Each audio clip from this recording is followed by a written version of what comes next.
Second module के अंदर आए हुए चैप्टर का ये अपना फर्स्ट लेक्चर है। यहाँ पर देखो चैप्टर का नाम लिखा हुआ है that is linear differential equation with constant coefficient. आगे एक पॉइंट मेंशन किया हुआ है an equation of the form d to the power n y upon d x to the power n plus p one d to the power n minus one y upon d x to the power n minus one plus p two d to the power n minus two y upon d x to the power n minus two plus up to infinity plus p n y is equal to capital X लिखा हुआ है where P1, P2, Pn are constant and capital X is a function of X only is called linear differential equation with constant coefficient। तो ये जो भी point अभी हमने पढ़ा है उसको सिंपल वर्ड में समझने के लिए देखो कंसिडर करो कि आपके पास एक पॉलिनोमियल है ऑफ डिग्री 3। यहाँ पर मैं डिग्री 3 का कुछ भी एक पॉलिनोमियल लिख लेता हूँ दैट इज एक्स क्यूब लिखा, ठीक है। ये -7x² कर दिया प्लस 6x लिखा और लास्ट में प्लस 2 लिख देता हूँ, ठीक है। ये इसको पॉलिनोमियल कहेंगे। अगर इसको इसी पॉलिनोमियल के आगे हम लोग इक्वल टू 0 लिख देंगे तो वो एक इक्वेशन हो जाएगा। देखो अभी जो मैंने इक्वेशन लिखा है ऑफ डिग्री 3 इसको मुझे अगर linear differential equation with constant coefficient में कन्वर्ट करना होगा तो यहाँ पे जस्ट क्या करना होगा, मुझे एक्स को डेरिवेटिव्स के ऑर्डर से रिप्लेस करना होगा। यानी कि जो पहला एक्स दिख रहा है ऑफ डिग्री 3 उसको मैं एक डिफरेंशियल इक्वेशन लिख दूंगा ऑफ डिग्री 3 का, या फिर एक डेरिवेटिव लिख दूंगा ऑफ डिग्री 3 का। वो इसका मतलब मुझे क्या लिखना होगा, D cube y upon d x cube. अगर मैं ऐसा लिख देता हूँ आगे -7 हो जाएगा ये, ठीक है। नंबर एज इट इज जब एक्स को रिप्लेस करूंगा मैं d square y upon d x square से प्लस 6 एज इट इज रखा। एक्स को मैंने रिप्लेस कर दिया simply d y by d x से, आगे ये +2, ठीक है। उसके साइड में ये वाई रहेगा इज इक्वल टू 0। तो ये जो भी लास्ट में हमने लिखा है ना जिसे मैं अंडरलाइन कर रहा हूँ उस टाइप की इक्वेशन को linear differential equation with constant coefficient कहा जाएगा। ये सेम पॉइंट को आगे जब हम लोग प्रैक्टिस सम करेंगे तो उसमें आपको वो पॉइंट और अच्छी तरीके से क्लियर हो जाएगा, ठीक है। उसके आगे देखो क्या लिखा हुआ है, the method of solving the differential equation f of d y equal to capital X लिखा हुआ है depends upon the nature of the right hand side, ठीक है। यानी कि राइट हैंड साइड में ये जो भी कैपिटल एक्स रहेगा उसके ऊपर डिपेंड रहेगा डिफरेंशियल इक्वेशन का सोल्यूशन। इस पेज को और ऊपर करने पर देखो राइट साइड वाले पार्ट आपको पता चलेगा कि एग्जैक्टली वो क्या क्या हो सकते हैं। फर्स्ट में क्या लिखा हुआ है, when the RHS capital X is equal to 0, when the RHS capital X is equal to e to the power x. Capital X ये सिर्फ एक नोटेशन है किसके लिए, राइट साइड में जो भी अलग अलग पार्ट हो सकता है ना उसके लिए। पहले केस में तो 0 था, दूसरे केस में वो e to the power x था। थर्ड केस में क्या लिखा हुआ है, when the RHS capital X is equal to sine x या फिर कॉस एक्स हो सकता है।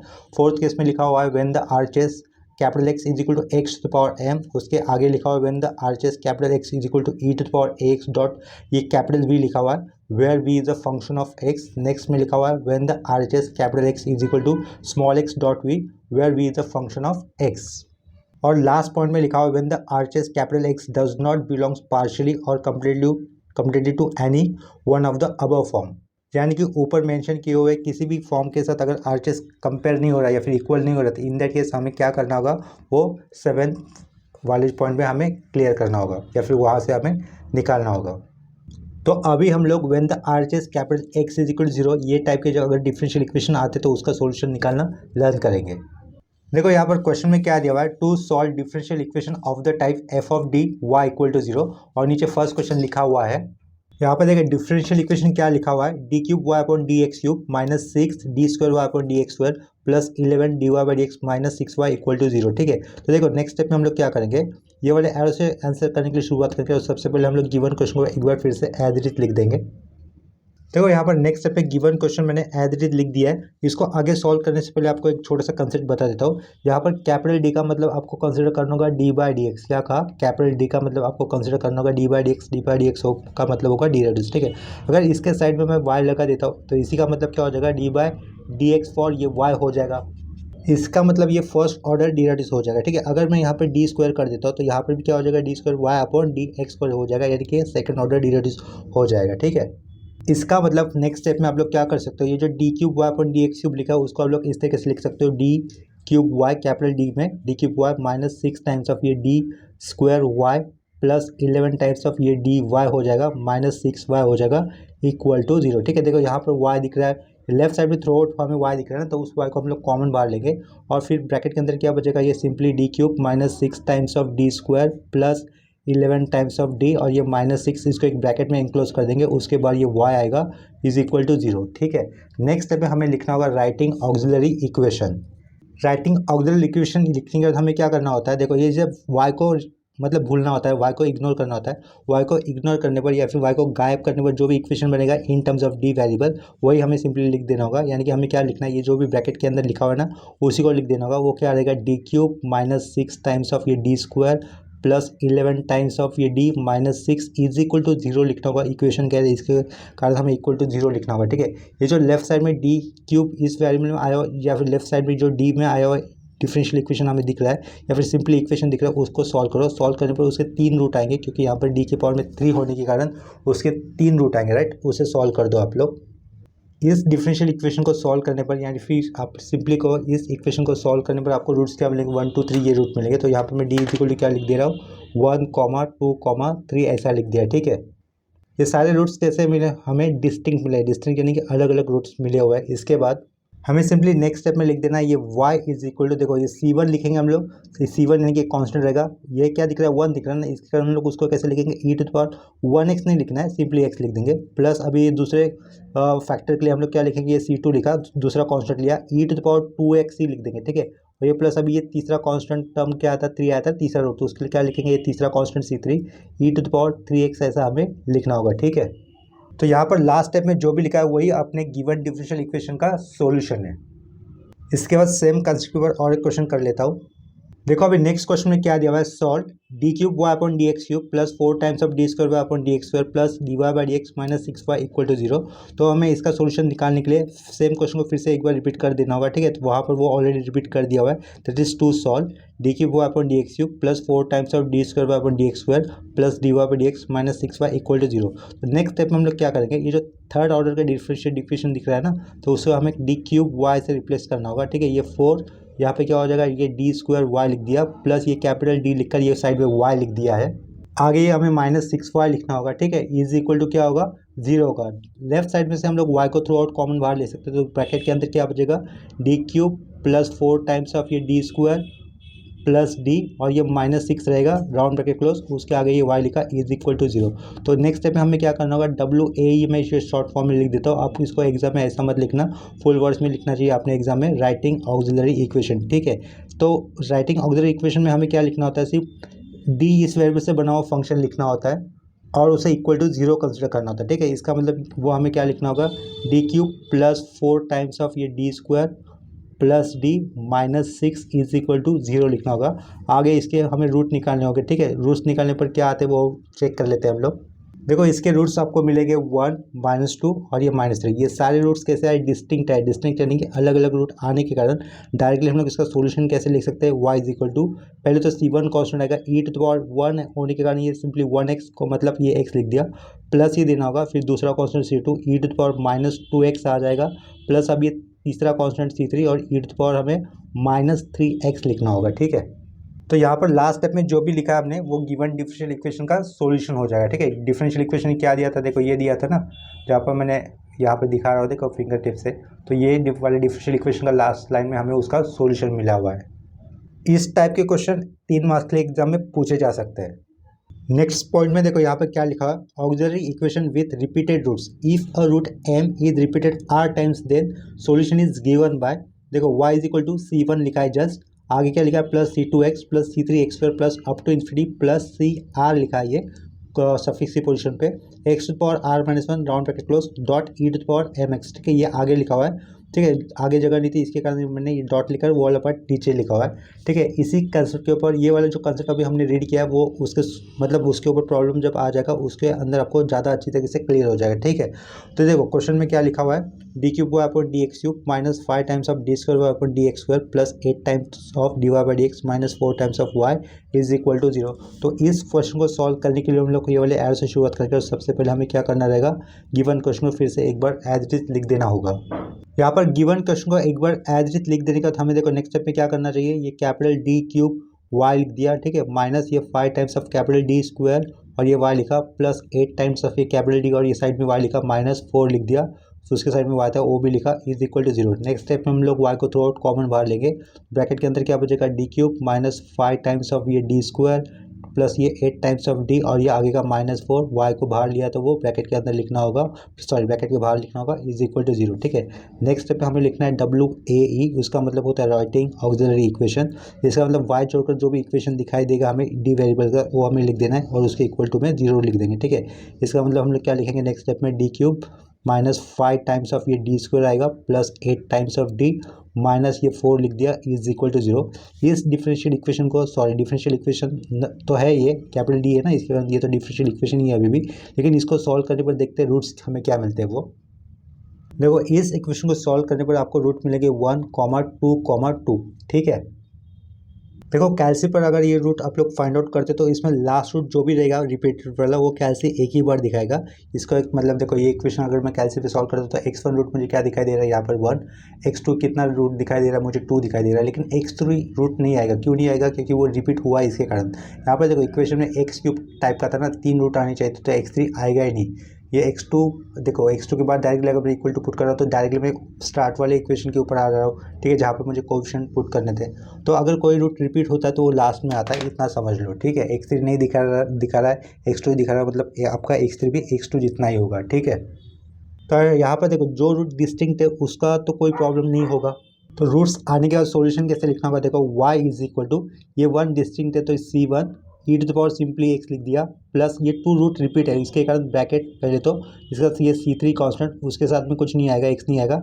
अब ये C4 लिख दिया। ठीक है, C4 के साइड में मुझे x लिखना होगा तो ये x लिख दिया।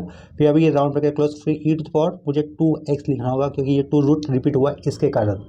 हम लोग कांस्टेंट को कैसे भी नंबर कर सकते हैं, लेकिन कांस्टेंट C1, C2, C3 ऐसे आते हैं ना यूजुअली, तो यहाँ पर मैं C3 की जगह पर ये C2 लिख देता हूँ, करेक्ट कर देता हूँ, और यहाँ पर ये C4 की जगह पर C3 कर देता हूँ। ठीक है, वैसे भी अगर करेक्शन नहीं करता तो भी वो चलता था, उसके मार्क्स नहीं करते थे क्योंकि वो कांस्टेंट है, कांस्टेंट कुछ भी हो सकते हैं, उससे उसका कोई कंसर्न नहीं होगा। इसके बाद सेम कंसेप्ट के ऊपर और एक क्वेश्चन करवा लेता हूँ। यहाँ पे देखो नेक्स्ट क्वेश्चन में भी क्या दिया हुआ है, solve d to the power 4 y upon dx to the power 4 -2 d³ y upon dx³ plus d² y upon dx² is equal to 0। ठीक है, तो सेम क्वेश्चन सॉल्व करने के लिए यहाँ पर सॉल्यूशन लिखकर शुरुआत की हुई है, टू सॉल्व लिखा, सेम क्वेश्चन फिर से एक बार रिपीट कर दिया। नेक्स्ट स्टेप हम लोग क्या करेंगे, ये जो d to the power 4 y upon dx to the power 4 दिख रहा है उसको हम लोग कैपिटल D से रिप्लेस करेंगे, उसके पावर में मुझे 4 लिखना होगा और ये साइड में y लिख दिया। ठीक है, उसके सिमिलरली उसके आगे हमें लिखना होगा, ये -2 लिखा, यहाँ पर क्या लिख देंगे d³ y लिख देंगे, आगे ये प्लस d² y लिख देंगे। ठीक है, इज इक्वल टू 0। तो नेक्स्ट स्टेप में हमें क्या करना होगा, ऑक्सिलरी इक्वेशन फॉर्म करने से पहले यहाँ पर जो y दिख रहा है ना थ्रू आउट, उसको कॉमन बाहर लेना होगा। तो ब्रैकेट के अंदर क्या बचेगा, d to the power 4 -2 times of ये d³ आएगा, आगे का ये प्लस d², ब्रैकेट के बाहर ये y रहेगा, is equal to 0। Next step में हमें लिखना है सिंपली WAE लिख देना होगा। ठीक है, WAE के आगे इक्वल टू साइन नहीं आता है। ठीक है, तो WAE लिखने के बाद हमें क्या करना है, सिर्फ y को छोड़कर जो भी इक्वेशन बन रहा है उसको लिख देना होगा और उसके आगे इक्वल टू 0 लिखना होगा, यानी कि d टू द पावर 4 लिखा, ये -2 टाइम्स ऑफ d³ लिख दिया, आगे क्या लिखेंगे प्लस d² करेंगे, इज इक्वल टू ये 0 हो जाएगा। लेफ्ट साइड से हमें क्या कॉमन बाहर आते हुए दिख रहा है, ये d², तो इसको बाहर ले लिया। ब्रैकेट के अंदर क्या लिखूंगा, d² -2 टाइम्स ऑफ d, ये +1 लिखूंगा और ये इक्वल टू 0 हो जाएगा। ठीक है, तो नेक्स्ट में देखो यहाँ पर हम लोग क्या लिख सकते हैं, ये d² बाहर का को ब्रैकेट के बाहर लिखा होता है और ब्रैकेट के अंदर क्या दिख रहा है, d² - 2d + 1, जिससे हम लोग इस तरीके से लिख सकते हैं d - 1 का होल स्क्वायर। ठीक है, इज इक्वल टू क्या होगा, ये 0 होगा। इसी का मतलब क्या हो रहा है, ये d² इक्वल टू 0 हो रहा है, या फिर एंड, या फिर ये और लिखा वो क्या हो जाएगा, d - 1 का whole square is equal to 0। ठीक है, तो लेफ्ट वाले पार्ट में से हमें 2 रूट मिलेंगे, दैट इज इक्वल टू 0, 0 ये मिलेगा, और ये एंड या फिर और वाले पार्ट से अभी भी हमें 2 रूट मिलेंगे, दैट इज वो दोनों कैसे हो गए, +1, +1 हो गए। ठीक है, यानी कि 0, 0 ये रिपीट हुआ है रूट, और ये 1, 1 ये 1 रूट भी रिपीट हुआ है 2 बार, और 0 ये भी रूट रिपीट हुआ है 2 बार। ठीक है, तो इसका मतलब हमें y ये सॉल्यूशन कैसे लिखना होगा, देखो 0 ये रूट रिपीट हुआ है 2 बार, तो ये पहले तो C1 कांस्टेंट लिखा, उसके बाद ये C2x लिख दिया, इसको एक ब्रैकेट के अंदर लिख दिया। ठीक है, 2 बार रिपीट हुआ इसके कारण, फिर साइड में क्या लिखेंगे, e to the power 0x लिखना है, चलो ये 0x लिख देता हूँ, 0 ये रूट था इसके कारण, और साइड में x हमें लिख ही देना होता है। प्लस देकर हमें आगे के 1 वाले रूट की बात करनी होगी, तो ये प्लस लिखा, फिर से एक ब्रैकेट के अंदर मैं क्या लिखूंगा, ये C3 लिख दूंगा। C3 लिखने के बाद उसके नीचे मैं कंटिन्यू कर रहा हूँ, ये C4x लिख दिया, राउंड ब्रैकेट क्लोज, और ये e to the power x लिख दूंगा। ठीक है, क्योंकि यहाँ पर x के आगे 1 था, 1 × x कितना होगा, x ही होगा, तो ये simply e to the power x लिख दिया है।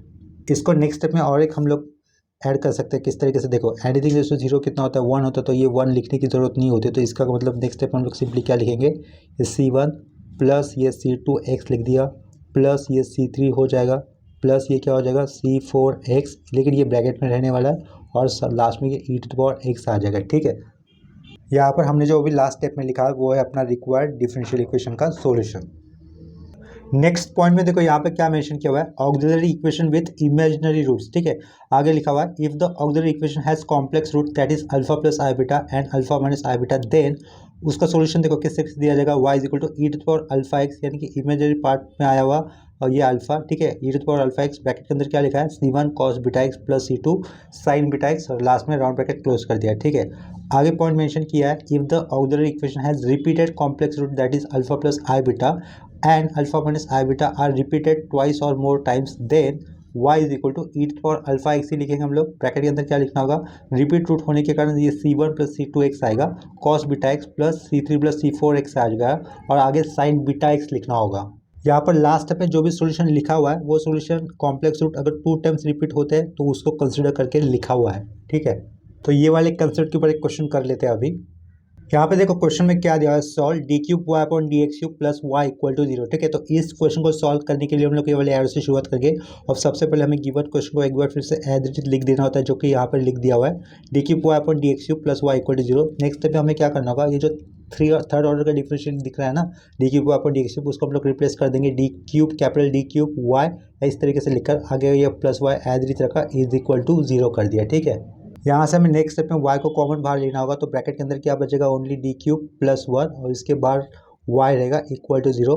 नेक्स्ट स्टेप में हमें राइटिंग ऑक्सिलरी इक्वेशन लिख देना होगा। ठीक है, ये राइटिंग ऑक्सिलरी इक्वेशन लिखा, उसके आगे हमें क्या लिखना होगा फिर ये d³ प्लस 1 इक्वल टू 0 और ये वाले इक्वेशन को हम लोग कैसे सॉल्व कर लेने पर हमें 3 रूट आने चाहिए, क्योंकि यहाँ पर d की पावर में 3 है इसके कारण। ठीक है, देखो ये above equation that is d³ plus 1 को सॉल्व करने पर हमें कैसे से 3 रूट मिलेंगे। पहला रूट होगा -1, उसके साइड में बाद हमें कॉम्प्लेक्स रूट आ जाएंगे plus half plus minus √3/2 i। ठीक है, ये कॉम्प्लेक्स रूट हमें मिलेंगे। कॉम्प्लेक्स रूट हमेशा उसके कॉन्जुगेट पेयर के साथ आ जाएगा। ठीक है, किसी भी इक्वेशन का हमें सिंगल कॉम्प्लेक्स रूट नहीं मिलेगा, कॉम्प्लेक्स रूट हमेशा उसके पेयर के साथ आता है, यानी कि कॉन्जुगेट पेयर के साथ ही आता है। यहाँ पर देखो पहला रूट -1 है जो कि रियल है और ये डिस्टिंक्ट भी है, इसके कारण उसका सॉल्यूशन लिखते हो तो y इक्वल टू शुरुआत होगी y इक्वल टू पहला ये C1 कॉन्स्टेंट आ जाएगा e⁻x लिखना होगा, प्लस अभी देखो हमें कॉम्प्लेक्स रूट को लिखना होगा, तो कॉम्प्लेक्स रूट के वक्त अल्फा वाला पार्ट क्या है हाफ है और बीटा वाला पार्ट क्या है √3/2 है। तो हमें देखो अल्फा वाला पार्ट कैसे लिखना होता है e⁻x लिखना होता है, अल्फा की वैल्यू 1/2, तो यहाँ पे क्या लिख दूंगा मैं सिंपली x/2 लिख दूंगा और ब्रैकेट के अंदर हमें कांस्टेंट लेना होता है, तो यहाँ पर मैं C1 ऑलरेडी यूज़ किया था, अभी मैं कांस्टेंट यूज़ कर रहा हूँ C2 और कॉस लिखकर हमें बीटा x लिखना होता है, तो बीटा वाला पार्ट क्या है √3/2, तो ये √3/2 लिख दिया, साइड में x आ जाएगा, आगे प्लस देना होता है। C2 कांस्टेंट यूज़ करने के बाद नेक्स्ट कांस्टेंट में यूज़ करना होगा अभी C3, साइड में अभी कॉस की जगह पे मैं साइन लिखूंगा, बीटा वाली वैल्यू दैट इज √3/2। ठीक है, और उसके साइड में x, तो लास्ट में ये राउंड ब्रैकेट क्लोज कर दिया। तो यहाँ पर लास्ट स्टेप पे जो भी हमने लिखा है वो है डिफरेंशियल, मतलब d³ upon dx³ plus y equal to ये डिफरेंशियल इक्वेशन का वो लास्ट स्टेप पे हमें सॉल्यूशन मिला हुआ है।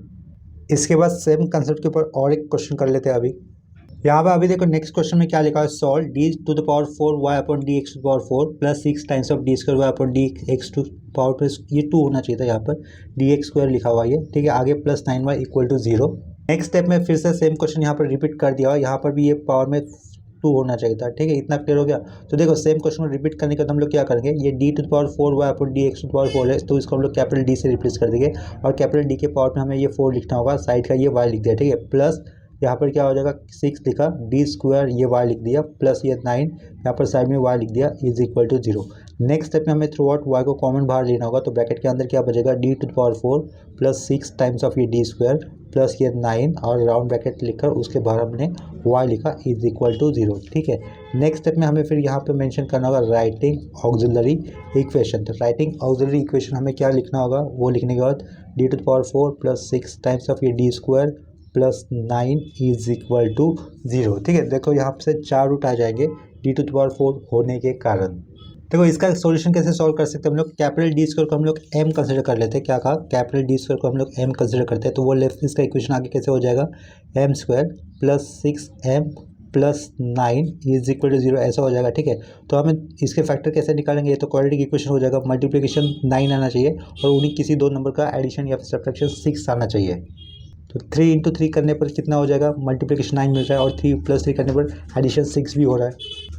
इसका मतलब देखो, इसको हम लोग कैसे लिख सकते हैं, m+3 लिखा और उसके ब्रैकेट के बाद ये 2 कर दिया।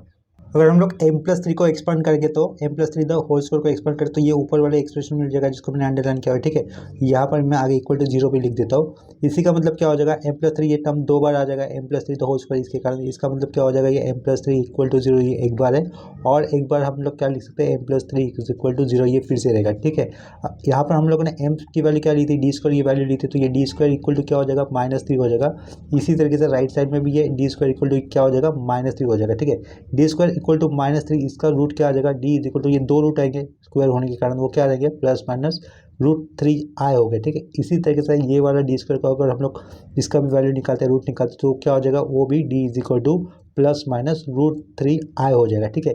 तो ये देखो यहाँ पर इक्वेशन क्या दिया होता है हमें, d⁴, इसका मतलब ये d² + 6 d² + 9 ये दिया था, उसके रूट्स हमें कितने मिले, d is equal to repeated root आए जो क्या मिले हमें, +-√3i कॉमा सेम फिर रूट रिपीट होगा +-√3i, ठीक है। इतना क्लियर हुआ होगा।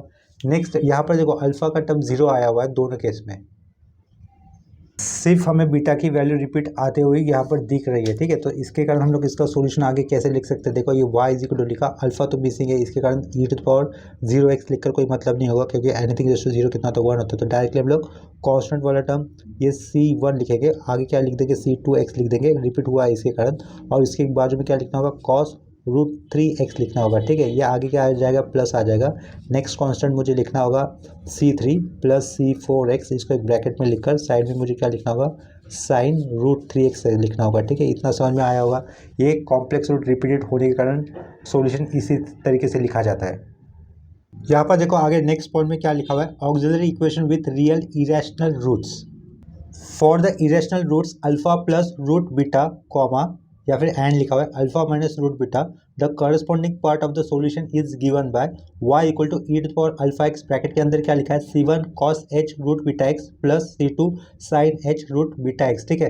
यानी कि हम लोग इमेजिन रूट होने पर जैसा लिखते थे वैसे ही हमें लिखना है, सिर्फ यहाँ पर हाइपरबोलिक कोसाइन फंक्शन और ये साइन फंक्शन हमें लिखना होगा। मतलब इरेशनल रूट्स को लिखना है इमेजिनरी रूट्स को लिखने जैसा ही है, सिर्फ इरेशनल रूट के केस में हमें ट्रिग्नोमेट्रिक फंक्शन या हाइपरबोलिक यूज़ करने होते हैं, ठीक है। तो देखो आगे क्या लिखा हुआ है यहाँ पर, if a pair of real irrational roots are repeated twice then the corresponding part of the solution is given by y equal to e⁴α x लिखा हुआ है, और ब्रैकेट के अंदर लिखा हुआ है c1 + c2x एक ब्रैकेट में इंक्लूड किए हुए, साइड में लिखा हुआ है cos h root beta x plus c3 + c4x एक ब्रैकेट के अंदर इंक्लूड किया हुआ है, और साइड में लिखा हुआ है sin h root beta x, ठीक है। मोस्टली इरेशनल रूट्स वाला कोई भी डिफरेंशियल इक्वेशन आता नहीं है, फिर भी हम लोग इस कंसेप्ट के ऊपर सिर्फ एक ही क्वेश्चन कर लेंगे अभी। तो यहाँ पर देखो नेक्स्ट क्वेश्चन में क्या लिखा हुआ है, ये सॉल्व d² - 2d - 4 ब्रैकेट के अंदर ऑलरेडी इंक्लूड करके दिया हुआ है, उसके साइड में y दिख रहा है इज इक्वल टू 0, ठीक है।